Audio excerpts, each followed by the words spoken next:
Assalamualaikum friends, welcome to my YouTube channel HMA Web Design. In this video, we will learn that how to start your first Hello World PHP page. As we know that PHP is a server-side language. So in order to get started with PHP, you need a web hosting account and a domain. So I have already purchased a web hosting from GoDaddy.com. Here I have logged into my web hosting account.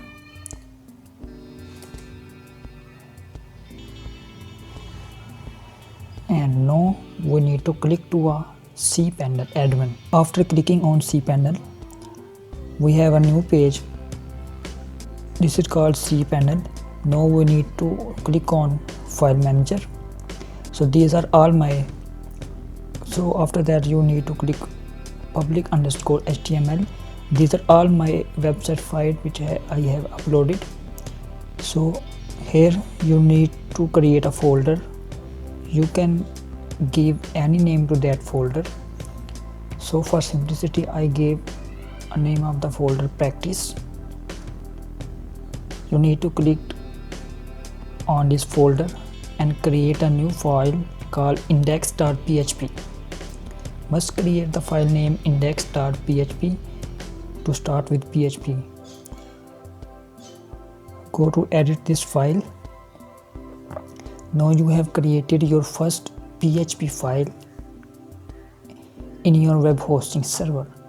So I have typed hello world in this file, and we need to search this file in our domain, in our website domain. Here we need to search our file by writing the exact file directory of where my file has been stored.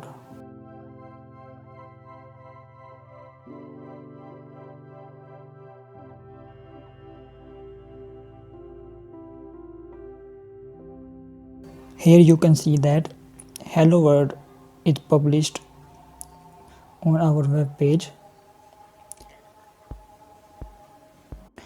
Now I am connecting FileZilla application to the web hosting server.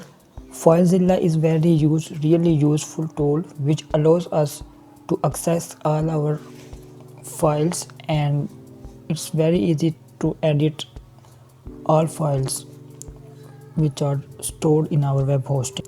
So after connecting, all the files of my website have been shown in FileZilla. So open your PHP file in your local code editor. Whatever code editor you are using, you can open this file from your code editor, and here we are ready to write our first PHP code.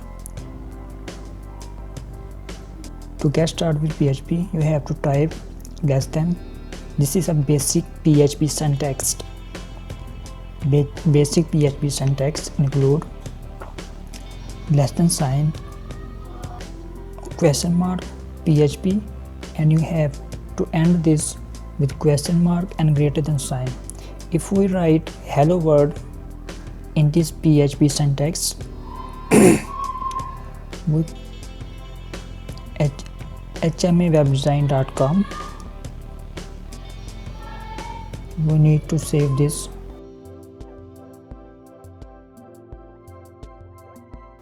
Here I have saved my PHP file and I have searched my PHP file to the web server.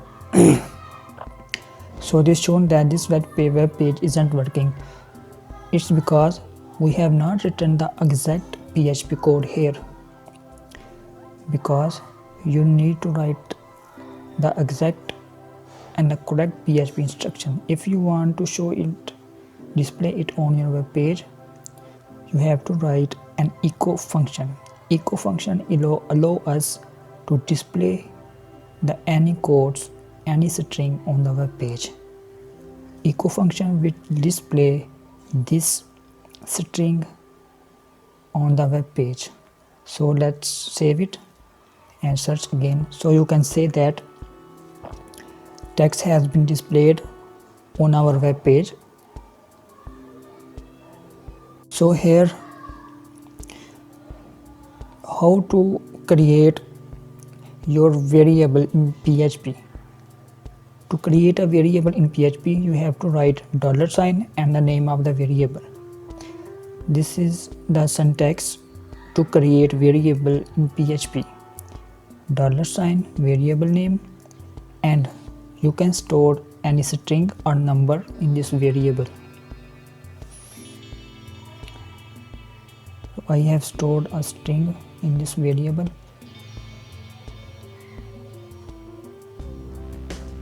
You need to write this string inside the double quotes. Please don't forget to put semicolon at the end.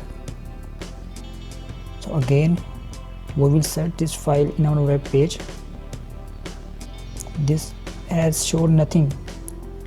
It's because again we have not write the exact PHP instruction to display this code. We have just created a variable and stored a string in it. If we want to display it on our web page, we have to write echo function. Echo function will allow us to display the PHP code on our web page. So again we will search our code and you can see that our code and string has been displayed on my web page. That's all, friend.